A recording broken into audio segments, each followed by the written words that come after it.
Hello everyone, मैं मीनाक्षी स्वागत करती हूँ आपका इस सेशन में, जहाँ आपकी यूपी तथा सार की बुक के फैक्ट में डिस्कस कर रही हूँ। इससे पहले देखिए 3 लेक्चर आ चुके हैं और ये चौथा लेक्चर होगा। और देखिए ये बुक ना काफ़ी लेंथी है, तो मैं आपको प्रीलिम्स के लिए शॉर्ट वे में ही ये बुक करवा रही हूँ, जिससे यूपी से रिलेटेड आपके सिलेबस कवर हो जाए और आप रिवीजन भी आसानी से कर लो। और यहाँ से देखिए यूपी बीसीएस के प्री एग्ज़ाम और यूपी पुलिस के एग्ज़ाम में से काफ़ी फैक्ट पूछे जाते हैं, तो ये बुक आपके लिए काफ़ी हेल्पफुल होगी। और तो देखिए लेक्चर शुरू करने से पहले यहाँ देखिए यूपी के वन्यजीव से रिलेटेड देखिए जितने भी क्वेश्चन पूछे गए हैं पहले उन्हें देख लेते हैं। फिर देखिए लेक्चर के लास्ट में मैं आपको इन सभी के आंसर मैं बताऊंगी, और तब तक आप कमेंट में इनके आंसर लिखिएगा ताकि आपको ये हमेशा के लिए याद हो जाए। तो देखिए यहाँ पर जो है हमारा पहला क्वेश्चन है, प्रदेश का सबसे पुराना वन्य जीव विहार कौन सा है। ठीक है, इसके बाद यूपी का सबसे छोटा वन्य जीव विहार कौन सा है। देन यूपी का सबसे बड़ा वन्य जीव अभ्यारण्य कौन सा है। इसके बाद देख लेते हैं चंबल वन्य जीव अभ्यारण्य कब अस्तित्व में आया था। ठीक है, इसके बाद चीता तेंदुआ हिरन के लिए कौन सा अभ्यारण्य जाना जाता है।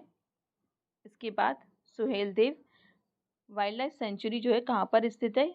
ठीक है, इसके बाद देखते हैं टाइगर रिजर्व के लिए जाना जाने वाला वन्यजीव अभ्यारण्य कौन सा है। देन इसके बाद हाल ही में किस वन्यजीव अभ्यारण्य को T20 अवार्ड से सम्मानित किया गया था। देन इसके बाद यूपी का सबसे बड़ा पक्षी विहार कौन सा है। देन प्रदेश का सबसे पुराना पक्षी विहार कौन सा है तथा किस जिले में है। इसके बाद प्रदेश का सबसे छोटा पक्षी विहार कहाँ स्थित है। तो ये देखिए ये जितने भी आपके क्वेश्चन है या लास्ट ईयर एग्जाम में पूछे गए हैं, तो इनका आप कमेंट में आंसर लिखिएगा। और हम चलते हैं लेक्चर की तरफ।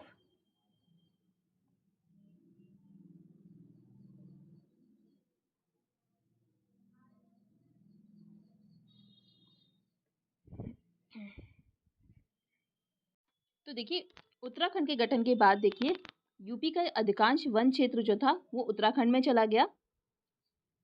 और अभी रिसेंटली अगर ISFR की रिपोर्ट देखें तो उसमें हमें देखिए यूपी के मात्र 6.1% क्षेत्र पर वन देखने को मिलते हैं। और अगर इसमें वृक्षावरण को भी मिला दिया जाए जो कि है हमारा ये 3.08%, तो ये टोटल हमारा हो जाता है ये हमारा 9.23%। ठीक है, इसके बाद हम देख लेते हैं यहाँ पर हमारी ये उत्तर प्रदेश की वन नीतियाँ।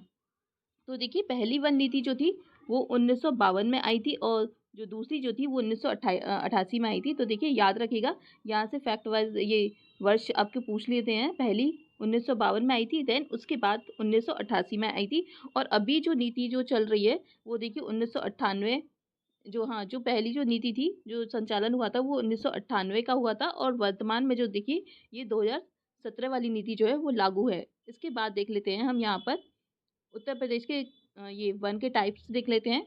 तो देखिए उत्तर प्रदेश में मेनली जो है वो 3 टाइप के वन हमें देखने को मिलते हैं। तो पहला है यहाँ पर उष्णकटिबंधीय शुष्क पर्णपाती वन, जिसे हम ट्रॉपिकल ड्राई डेसिडुअस भी बोलते हैं। इसके बाद उष्णकटिबंधीय आर्द्र पर्णपाती वन, ट्रॉपिकल मोइस्ट डेसिडुअस। देन उष्णकटिबंधीय कंटीली झाड़ियाँ, ट्रॉपिकल थोर्न।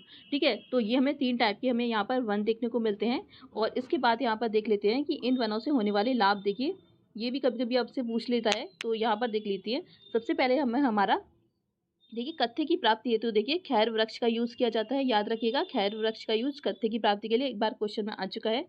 इसके बाद चीड़ वृक्ष के दाल का प्रयोग जो है वो बिरोजा व तारपीन के तेल के लिए किया जाता है। इसके बाद कागज उद्योग में देखिए बेत एवं बांस का यूज़ किया जाता है। और इमारती लकड़ी के रूप में हम साल और सागौन का प्रयोग देखने को मिलता है। इसके बाद रेलवे लाइनों के स्लीपरों के रूप में साल, चीड़, सागौन, देवदार आदि के वृक्षों का यूज़ होता है। देन बीड़ी बनाने हेतु तेंदु वृक्ष के पत्तों का यूज़ होता है। इसके बाद आगे चलते हैं हम, यहाँ पर ये कुछ ISFR की जो रिपोर्ट है उनसे रिलेटेड कुछ फैक्ट दे रखे हैं, उन्हें देख लेते हैं हम। तो देखिए ये ISFR की यूपी की अभी रिसेंट की रिपोर्ट है जो कि 2021 में आई है। तो देखिए यहाँ पर हमें कुल वनावरण क्षेत्र जो है, तो कुल वनावरण क्षेत्र जो है ये हमें 14,817.89 वर्ग किलोमीटर देखने को मिलता है, जो कि उत्तर प्रदेश का जो है टोटल एरिया जो है उत्तर प्रदेश के 6.15% ये टोटल एरिया है, टोटल एरिया का 6.15% है। इसके बाद देख लेते हैं अति सघन वन। अति सघन वन जो है ये हमारा 1.09% है कुल भौगोलिक क्षेत्रफल का। देन मध्यम सघन वन है 1.67%। इसके बाद देखिए खुले वन, ओपन वन, फॉरेस्ट जो है ये हमारी 3.39% है कुल भौगोलिक क्षेत्रफल का। याद रखिएगा, बहुत इंपॉर्टेंट है, लास्ट ईयर भी इससे एग्जाम में आया है क्वेश्चन। इसके बाद देखिए झाड़ियाँ जो हैं उनका क्षेत्रफल देखिए 563.38 वर्ग किलोमीटर है, जो कि कुल क्षेत्रफल का 0.23% है। ठीक है, याद रखिएगा, बहुत इंपॉर्टेंट फैक्ट है ये। आगे चलते हैं। इसके बाद देखिए यहाँ से काफ़ी क्वेश्चन आते हैं कि अधिकतम वन क्षेत्र प्रतिशत वाले जिले। ठीक है, याद रखिएगा ये प्रतिशत है। ठीक है, तो इसमें आ जाएगा देखिए सबसे पहला हमारा सोनभद्र आ जाएगा, उसके बाद चंदौली, देन चित्रकूट। इसके बाद न्यूनतम वन क्षेत्र प्रतिशत वाले जिले। ठीक है, इसमें आ जाएगा ये हमारा भदोही, देन मैनपुरी, उसके बाद देवरिया। अब देख लेते हैं यहाँ पर अधिकतम वन क्षेत्रफल वाले जिले। ठीक है, ये दोनों जो थे वो प्रतिशत वाले जिले थे। ठीक है, अब हम क्षेत्रफल वाले जिले देखते हैं। ठीक है, तो क्षेत्रफल वाले जिलों में अभी देखिए पहला जो है वो सोनभद्र है हमारा, देन लखीमपुर खीरी हो जाएगा, उसके बाद मिर्ज़ापुर हो जाएगा। इसके बाद देखते हैं हम न्यूनतम वन क्षेत्रफल वाले जिले। तो पहले पर आ जाएगा ये हमारा भदोही, उसके बाद है मऊ, देन मैनपुरी। चलते हैं आगे की तरफ।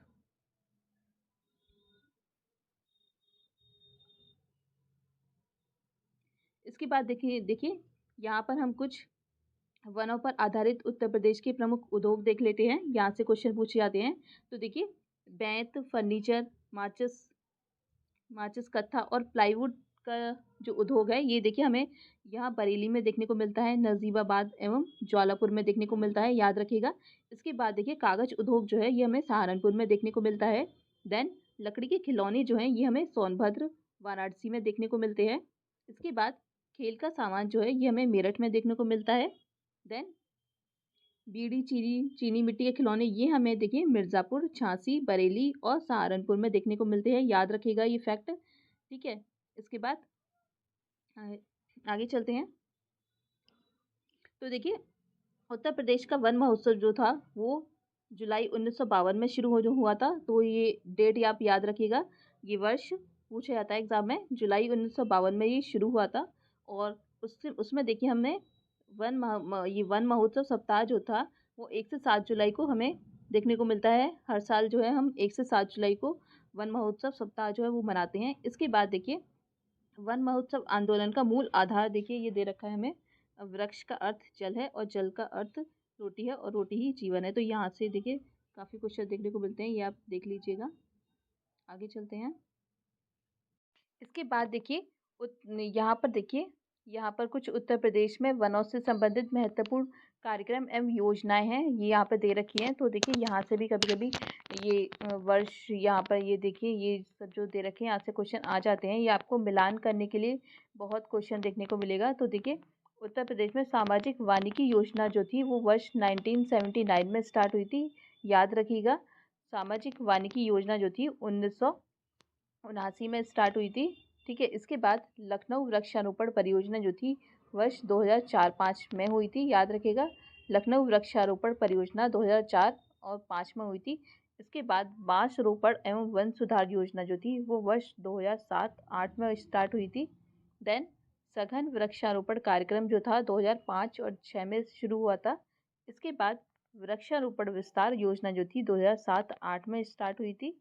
देन वृक्ष बंधु पुरस्कार योजना जो थी वर्ष 2007 और 8 में हुई थी। इसके अलावा वन श्रमिकों के कल्याणार्थ सामूहिक बीमा योजना का प्रारंभ जो था वो वर्ष 1989 से 90 में शुरू हुआ था। याद रखिएगा, श्रमिकों के कल्याण हेतु सामूहिक बीमा योजना का प्रारंभ जो था 1989 से 90 में स्टार्ट हुआ था। अब देखिए आगे चलते हैं।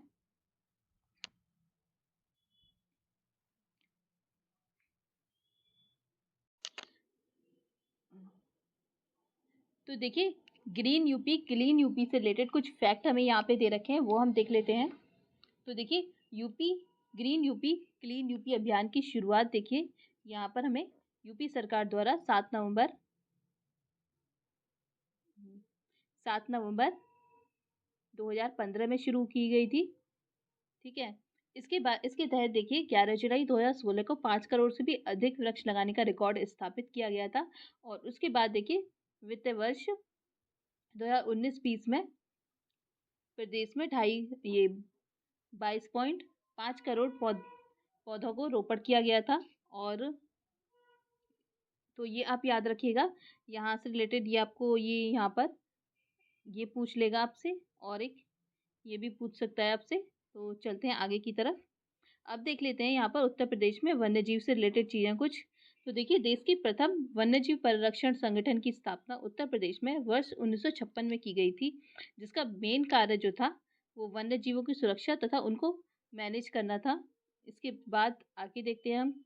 आगे देखिए यहाँ पर हमें उत्तर प्रदेश के यहाँ पर हमें टाइगर रिजर्व दे रखे हैं, तो याद रखिएगा Pilibhit tiger reserve, then Dudhwa tiger reserve, then Amangarh, और ये 53वां टाइगर रिजर्व जो है वो हमारा अभी रिसेंट का है, ये रानीपुर टाइगर रिजर्व, याद रखिएगा। तो यहाँ से रिलेटेड फैक्ट पूछ लेते हैं। फिर देखिए उत्तर प्रदेश के प्रमुख चिड़ियाघर यहाँ पर पहला है हमारा ये नवाब वाजिद अली शाह जूलॉजिकल गार्डन जो कि लखनऊ में है। देन कानपुर प्राणी उद्यान, इसके बाद शहीद अशफाक उल्ला खां प्राणी उद्यान जो कि गोरखपुर में है। अब आगे चलते हैं। अब देखिए यहाँ पर हमें उत्तर प्रदेश के वन्य जीव विहार और उनके ज़िले भी दे रखे हैं, तो यहाँ से भी कुछ फैक्ट पूछ लिए जाते हैं। अभी लास्ट ईयर तो यहाँ पर ये पूछा गया था, तो मैचिंग के लिए भी आपसे ये क्वेश्चन पूछ लिए जाते हैं। तो देखिए पहला है हमारे यहाँ पर ये चंद्रप्रभा वन्य जीव विहार जो है, ये देखिए ये चंदौली में है। उसके बाद देखिए कछुआ वन्य जीव विहार, ये हमारा वाराणसी में है। इसके बाद किशनपुर वन्य जीव विहार, ये हमारा लखीमपुर में है। देन उसके बाद रानीपुर वन्य जीव विहार जो कि चित्रकूट में है, मिलेगा हमें। इसके बाद कतनिया वन्य जीव विहार जो कि बहराइच में है, याद रखिएगा। देन हस्तिनापुर वन्य जीव विहार जो कि मेरठ, हापुड़, बिजनौर, अमरोहा, मुजफ्फरनगर में है, तो ये याद रखिएगा, ये इंपॉर्टेंट है। इसके बाद कैमूर वन्य जीव विहार जो कि मिर्ज़ापुर एवं सोनभद्र जिले में हमें देखने को मिलता है। इसके बाद महावीर स्वामी वन्य जीव विहार जो कि ललितपुर में है। और राष्ट्र चंबल वन्य जीव विहार जो कि आगरा और इटावा के क्षेत्रों में हमें देखने को मिलेगा। इसके बाद हम यहाँ पर कुछ पक्षी विहार देख लेते हैं। तो देखिए पहला है यहाँ पर हमारा विजय सागर पक्षी विहार जो कि महोबा में है, और ये शुरू हुआ था 1990 में। देखिए अभी लास्ट ईयर जो क्वेश्चन आया था इससे रिलेटेड, तो उसमें देखिए एक यहाँ पर ये हमारा पक्षी विहार का नाम दिया गया था और यहाँ पर ये साल पूछा गया था, और ये आपसे मैचिंग के लिए भी आ सकता है, तो याद रखिएगा ये साल भी इम्पोर्टेंट है। तो चलते हैं। पार्वती अर्का पक्षी वन्य जीव विहार जो कि गोंडा में है, ये 1990 में शुरू किया गया था। इसके बाद सूर सरोवर पक्षी वन्य जीव विहार आगरा इटावा में है, जो कि 2020 में शुरू किया गया था। इसके बाद यह भी रिसेंट का है, तो याद रखिएगा ये इम्पोर्टेंट है। इसके बाद समान पक्षी वन्य जीव विहार जो कि मैनपुरी का है, और 1990 में ये शुरू हुआ था। इसके बाद देखते हैं आगे हम बखीरा पक्षी वन्य जीव विहार, तो ये देखिए संत कबीर नगर जिले में है, जो कि 1990 में भी ये भी स्टार्ट हुआ था। इसके बाद शेखा झील पक्षी वन्य जीव विहार जो कि अलीगढ़ में है, और ये शुरू हुई थी 2009-10 में शुरू हुई थी। इसके बाद जयप्रकाश नारायण जिसे हम सुरहा ताल भी कहते हैं, तो ये बलिया में है, याद रखिएगा बलिया में सुरहा ताल या जयप्रकाश नारायण पक्षी वन्य जीव विहार, तो ये हमारी 1991 में शुरू हुई थी। आगे चलते हैं। इसके बाद देखिए शहीद चंद्रशेखर आज़ाद पक्षी विहार या फिर नवाबगंज पक्षी विहार जो कि उन्नाव में हमें देखने को मिलता है, ये देखिए 1984 में बना था। इसके बाद देखिए समसपुर पक्षी वन्य जीव विहार जो कि रायबरेली में है, ये 1987 में बना था। इसके बाद पटना पक्षी वन्य जीव विहार जो कि एटा में है, ये 1991 में बना था। इसको आप मेनली याद रखिएगा क्योंकि बहुत लोगों को कन्फ्यूज़न हो जाती है इसके नाम से रिलेटेड, ठीक है। देन लाख बहोशी पक्षी वन्य जीव विहार जो कि कन्नौज का है, और ये 1988 में बना था। इसके बाद सांडी पक्षी वन्य जीव विहार जो कि हरदोई का है, और 1990 में ये बना था। देन ओखला पक्षी वन्यजीव विहार जो कि गौतम बुद्ध नगर में है, और ये 1990 में बना था।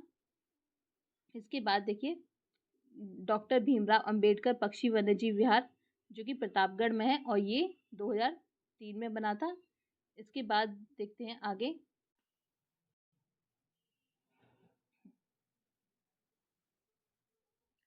इसके बाद देखिए यहाँ पर हम देख लेते हैं उत्तर प्रदेश में मछलियों की प्रमुख प्रजातियां। यहाँ से काफ़ी आपके क्वेश्चन पूछे जाते हैं। एक देखिए एग्जाम में आपको इस तरीके से दे सकता है, ये यहाँ पर मछलियों के नाम दे देंगे और पूछेंगे कि उत्तर प्रदेश में इनमें से कौन सी नहीं है, या फिर आपसे मछलियों के नाम या फिर कुछ किसी और जंतुओं के नाम दे देंगे और उनसे रिलेटेड आपसे फैक्ट पूछे जाएंगे कि इनमें से क्या क्या नहीं है। ठीक है, तो यहाँ से आपके क्वेश्चन बनते हैं, तो ये आप एक दो बार देख लीजिएगा। तो पहली मछली की प्रजाति यहाँ पर सिंधी, याद रखिएगा, सिंधी मछली की प्रजाति है। देन कट्टा, इसके बाद मत्स्य प्रजाति की मछली मिलती है। देन वित्तल प्रजाति की यहाँ पर मछली देखने को मिलती है। देन हिल्सा, फिर इल मछली, देन सॉल मछली, देन क्यूचिपा मछली। इसके बाद आगे देखिए यहाँ पर तेगन मछली, ट्राउट मछली देखने को मिलती है उत्तर प्रदेश में। देन पड़हिन मछली, देन लाबी, उसके बाद देखिए रसेला मछली, इसके बाद ब्रिगाल मछली भी देखने को यहाँ मिलती है। देन मांगुर मछली भी मिलती है यहाँ पर। इसके बाद रोहू मछली भी देखने को मिलती है यहाँ पर। तो याद रखिएगा, ये आप एक दो बार देख लीजिएगा तो आपके दिमाग में ये रहेंगी चीज़ें। इसके बाद देख लेते हैं इटावा सफारी पार्क। तो देखिए इसकी स्थापना जो थी वो पर्यटन हेतु की गई थी और एशियाई शेरों को वैकल्पिक आवास उपलब्ध कराने हेतु इसकी स्थापना की गई थी। और इसमें देखिए मेनली जो जानवर हैं वो देखिए यहाँ पर ये भालू है, यहाँ पर तेंदुआ है। देन इसके अलावा हाथी भी मिलेगा आपको, हिरण भी है, और शेर तो मेन है ही इसका। चलते हैं आगे की तरफ। अब देख लेते हैं, यहाँ देखिए वन्यजीव संरक्षण हेतु कुछ योजनाएं इसमें दी गई हैं, तो इन्हें भी देख लेते हैं। तो यहाँ पर है हमारा मयूर संरक्षण केंद्र जो कि वृंदावन और मथुरा में है, स्थापित है। याद रखिएगा, मयूर संरक्षण केंद्र कहाँ है? वृंदावन और मथुरा में है। इसके बाद देखिए कछुआ पुनर्वास योजना भी हमें दे रखी है। ये देखिए इसका जो मेन एम था वो गंगा नदी प्रदूषण निवारण के लिए कछुओं के संरक्षण हेतु ये योजना जो था वो स्टार्ट की गई थी। ठीक है, याद रखिएगा। देन घड़ियाल प्रजनन एवं पुनर्वास योजना जो कि मगरमच्छ एवं घड़ियालों के संरक्षण हेतु यहाँ पर शुरू की गई थी। इसके बाद देखिए यहाँ पर कुछ फैक्ट दे रखे हैं, वो देख लेते हैं। तो देखिए प्रदेश का सबसे पुराना वन्यजीव विहार स्थित कहाँ पर है? ये चंदौली में है। याद रखिएगा, यही लास्ट ईयर क्वेश्चन आया था। तो प्रदेश का सबसे पुराना वन्यजीव विहार कहाँ है? चंदौली में है। चंद्रप्रभा वन्यजीव विहार भी इसे हम कहते हैं। इसके बाद प्रदेश का एकमात्र नेशनल पार्क कौन सा है? ये दुधवा नेशनल पार्क है लखीमपुर खीरी में।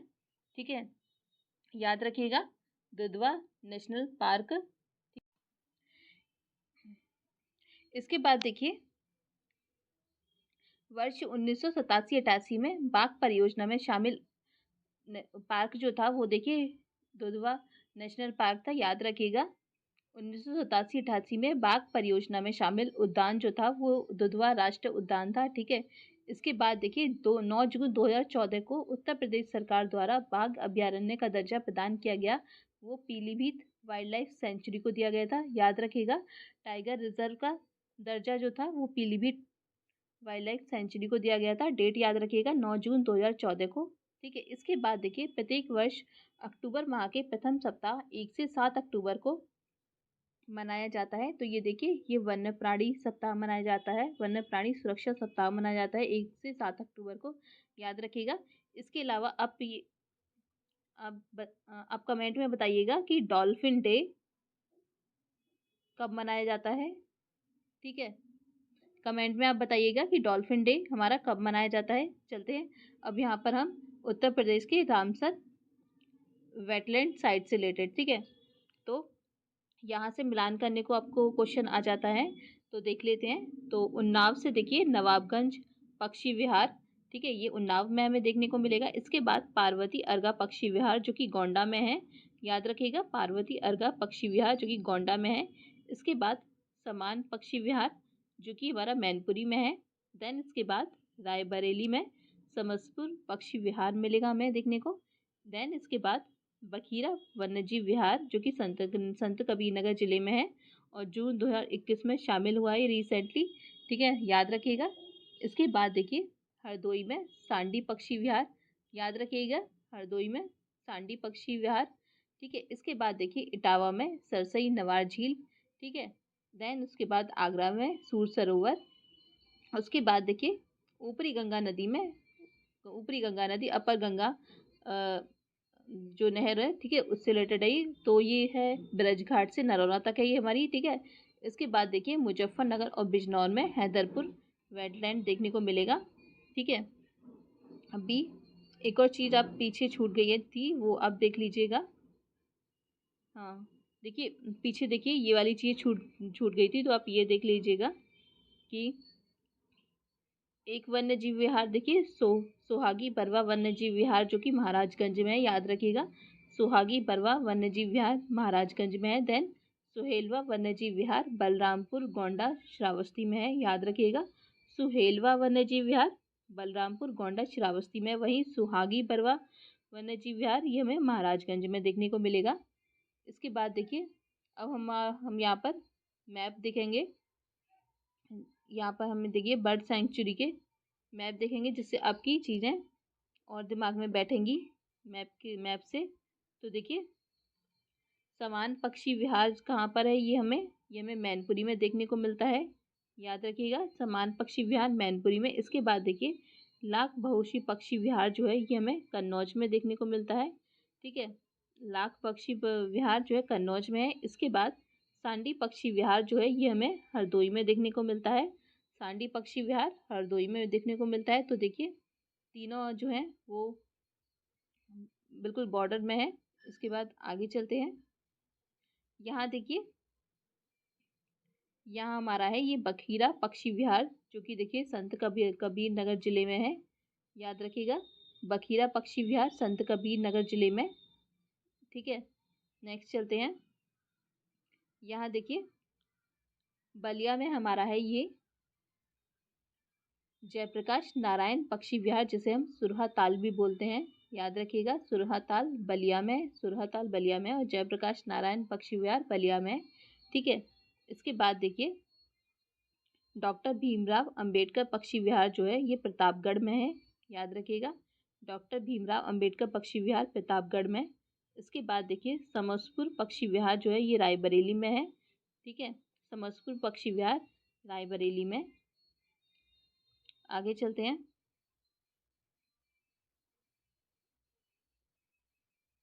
इसके बाद देखिए उन्नाव में हमें देखने को मिलेगा यहाँ पर शहीद चंद्रशेखर आज़ाद पक्षी विहार जो कि नवाबगंज भी कहते हैं हम इसे, याद रखिएगा। उन्नाव में नवाबगंज पक्षी विहार या फिर शहीद चंद्रशेखर आज़ाद पक्षी विहार। इसके बाद देखिए आगरा में सूर सरोवर पक्षी विहार, ठीक है। आगरा में सूर सरोवर पक्षी विहार। देन अलीगढ़ में देखिए शेखा पक्षी विहार जिसे हम शेखा झील भी कहते हैं, याद रखिएगा। अलीगढ़ में शेखा पक्षी विहार। इसके बाद देखिए कुछ और फैक्ट हैं, देखिए यहाँ पर ये देखिए सबसे बड़ा पक्षी विहार कौन सा है, लाख बहोशी पक्षी विहार जो कि कन्नौज में है, याद रखिएगा।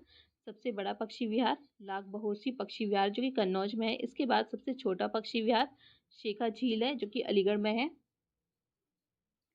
ठीक है। अब आगे चलते हैं। तो यहाँ से देखिए अब हमारा जो क्वेश्चन थे उनके आंसर देख लेते हैं हम लोग। तो ये जो क्वेश्चन थे उसके आंसर देखिए। तो ये देखिए पहला क्वेश्चन था हमारा प्रदेश का सबसे पुराना वन्यजीव विहार कौन सा है, तो ये चंदौली में है, 1957 में बना था, याद रखिएगा। चंदौली में 1957 में, ठीक है। ये सारे क्वेश्चन देखिए लास्ट ईयर पूछे गए हैं किसी ना किसी एग्जाम में, तो याद रखिएगा। इससे रिलेटेड आपको एक आइडिया हो जाएगा कि यहाँ से क्वेश्चन जो है वो किस तरीके से बनते हैं, ठीक है। दूसरा है हमारा यूपी का सबसे छोटा वन्यजीव अभ्यारण्य कौन सा है, तो ये महावीर वाइल्ड लाइफ सेंचुरी है जो कि ललितपुर में है, याद रखिएगा।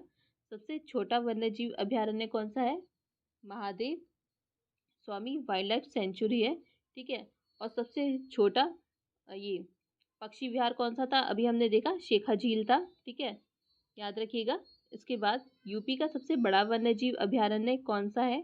तो ये हस्तिनापुर वाइल्ड लाइफ सेंचुरी है, याद रखिएगा, हस्तिनापुर वाइल्ड लाइफ सेंचुरी है। इसके अलावा अभी आपने देखा कि जो यूपी का सबसे बड़ा पक्षी विहार कौन सा था? वो लाख बहोशी पक्षी विहार था, जो कि कन्नौज में था, ठीक है। इसके बाद चंबल वन्यजीव विहार अभयारण्य कब अस्तित्व में आया? तो ये 1979 को अस्तित्व में आया, जो कि आगरा और इटावा से रिलेटेड है, ठीक है। इसके बाद चीता, तेंदुआ, हिरण के लिए कौन सा अभयारण्य जाना जाता है? इस देखिए ऐसे भी क्वेश्चन पूछे जाते हैं, तो इससे भी आप ध्यान रखिएगा। तो ये देखिए किशनपुर वाइल्ड लाइफ सेंचुरी से रिलेटेड है, ठीक है। इसके बाद देखिए सुहेलदेव वन्यजीव अभयारण्य कहाँ पर स्थित है? तो ये बलरामपुर श्रावस्ती में है। इसके बाद टाइगर रिजर्व के लिए जाना जाने वाला वन्यजीव अभयारण्य कौन सा है? तो ये हमारा पीलीभीत है। आगे चलते हैं और देखिए हाल ही में किस वन्यजीव अभयारण्य को T20 अवार्ड से सम्मानित किया गया? तो ये हमारा पीलीभीत टाइगर रिजर्व हो जाएगा, ठीक है। और कुछ क्वेश्चन देखिए यहाँ पर है हमारे।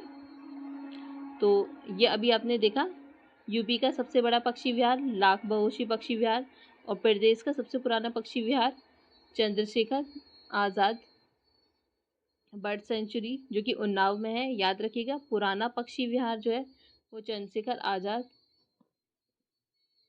Wild life bird sanctuary Unnao में है। इसके बाद तो देखिए नेक्स्ट है हमारा प्रदेश का सबसे छोटा पक्षी विहार कौन सा है?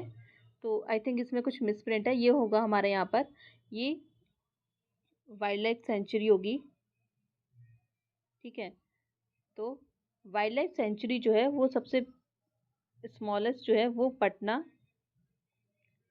वाइल्ड लाइफ सेंचुरी है, जो कि हमें एटा में देखने को मिलती है। और इसका जो टोटल एरिया है वो देखिए 1.09 स्क्वायर किलोमीटर के का एरिया है। और देखिए कुछ साइटें देखिए मिक्स्ड भी है, कुछ वाइल्ड लाइफ सेंचुरी और बर्ड सेंचुरी जो देखिए मिक्स्ड भी है। तो देखिए कहीं कहीं हमें पक्षी विहार भी इसे हम कह सकते हैं स्मॉलेस्ट, क्योंकि कहीं कहीं पर हमें ये भी ये डिस्प्यूटेड है कि फैक्ट है ये, क्योंकि कहीं कहीं पर देखिए हमें शेखा झील स्मॉलेस्ट देखने को मिलती है, वहीं कहीं हमें ये पटना बर्ड सेंचुरी हमें स्मॉलेस्ट देखने को मिलती है। लेकिन फैक्ट वाइज तो देखा जाए शेखा झील ही सबसे छोटा पक्षी विहार है, और बुक में भी दे रखा है, लेकिन कहीं कहीं वेबसाइट में आपको पटना वाइल्ड लाइफ सेंचुरी दिखेगा, तो इसे आप याद रखिएगा। इसके अलावा यहाँ पर हमें कुछ मिसप्रिंट हो चुका है, अभी हम देख लेते हैं। हाँ देखिए ये वाला मिसप्रिंट है हमारे यहाँ, ये देखिए पहले देखिए Mahavir Swami wild life sanctuary जो था वो सबसे छोटा था, अब देखिए चेंज हो चुका है। अब देखिए यहाँ पर हमारा जो है ये पटना वाइल्ड लाइफ सेंचुरी जो है ये सबसे छोटा है, ठीक है। इसका देखिए एरिया जो है वो 5 स्क्वायर किलोमीटर समथिंग है, और वहीं इसका देखिए 1.09 स्क्वायर किलोमीटर समथिंग है, ठीक है। तो ये आप अपडेट कर लीजिएगा, या इसमें अपडेट नहीं दे रखा है। वहीं इसके बाद आप याद रखिएगा कि वैसे तो देखा जाए कि शेखा झील ही सबसे पक्षी विहार में शेखा झील सबसे छोटी है, जिसका एरिया है 0.25 स्क्वायर किलोमीटर। और Patna wild life sanctuary plus bird sanctuary, इसका एरिया होगा हमारा 1.09 स्क्वायर किलोमीटर। तो आप ये फैक्ट कुछ याद रखिएगा, ठीक है। इसके बाद देखिए ये वीडियो मैं यहीं ख़त्म करती हूँ, और आगे आप बताइएगा कि वीडियो आपको कैसी लगी, और साथ में कुछ फीडबैक हुए आपके तो वो भी आप दीजिएगा कि इसमें इम्प्रूवमेंट कैसे किया जाए। और तब तक के लिए आप अपना ध्यान रखिए और एग्ज़ाम की तैयारी करते रहिए। और नेक्स्ट लेक्चर जो होगा वो हमारा होगा उत्तर प्रदेश की नदियों से रिलेटेड। तो इस वीडियो में इतना ही। Thank you so much.